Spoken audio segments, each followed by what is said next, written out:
আমার বয়স মাত্র 18।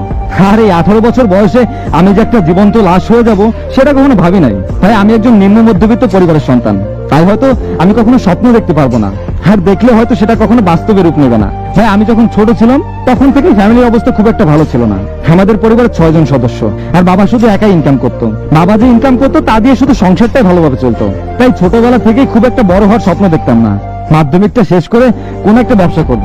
আমাদের গল্পটা শুরু হয় স্কুল জীবনে। তখন আমি ছোটই ছিলাম, ক্লাস 7-এ পড়ি। আমাদের বাড়িও ছিল একই গ্রামে। বয়সটা আবেগের ছিল, আর সেই আবেগ থেকেই ভালো লাগা, তারপর প্রপোজ করার 1 মাস পর ও রাজি হয়ে যায়। বিশ্বাস করেন ভাই, ও যেদিন রাজি হয় সেদিন ওকে আমি প্রথমে একটা কথা বলছিলাম, তোমার জীবনে আমি ছাড়াও আরো অনেকে আসতে চাইবে, তারা হয়তো আমার থেকে সব দিক দিয়ে পারফেক্ট হবে। সেই দিন তুমি আমাকে ছেড়ে তাদের জীবনে যাবে না তো?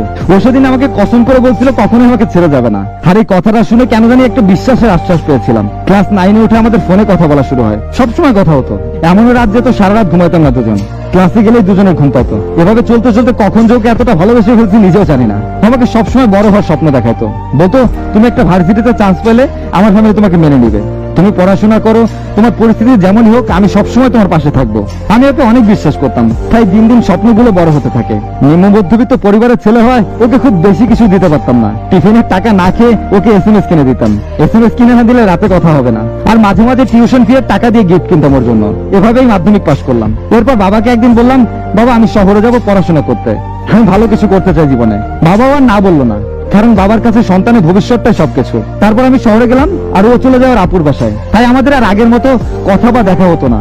এভাবে চলতেছিল সবকিছু। আমিও পড়াশোনা শুরু করলাম, কিন্তু হঠাৎ ফ্যামিলিতে প্রবলেম শুরু হয়। বাবার একটা ব্যবসায় অনেক টাকা লস হয়। তারপর থেকে বাবা আমাকে বেশি টাকা পাঠাতে পারতো না, তবুও পড়াশোনা ছাড়ি নাই। এভাবে বেশ কিছুদিন যাওয়ার পর আমাকে ফোন দিয়ে হঠাৎ বলতেছিল, আমি তোমাকে বিয়ে করতে পারবো না, আমার ফ্যামিলি তোমাকে কোনোদিনও মেনে নেবে না। আমি তখন অবাক হয়ে জিজ্ঞেস করলাম, কেন মেনে নিবে না? আমি তো ভালো কিছু করার চেষ্টা করতেছি, ভালো জায়গায় গেলে নিশ্চয়ই মেনে নিবে। অনেক বুঝালাম, কিন্তু বুঝতেছিল না। ওর নাকি ব্রেকআপই দরকার। আমি আর কিছুই বললাম না, শুধু দেখা করতে চাইলাম।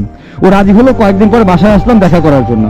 বাসায় আসার সময় রাস্তায় দেখি বাবা ভ্যান চালাচ্ছে। কিছুক্ষণ অবাক হয়ে তাকায় থাকলাম, আর ভাবতেছিলাম এটা কিভাবে সম্ভব। তাড়াহুড়ো করে বাসায় এসে মাকে জিজ্ঞেস করলাম, মা বাবা রাস্তায় ভ্যান চালাচ্ছে কেন?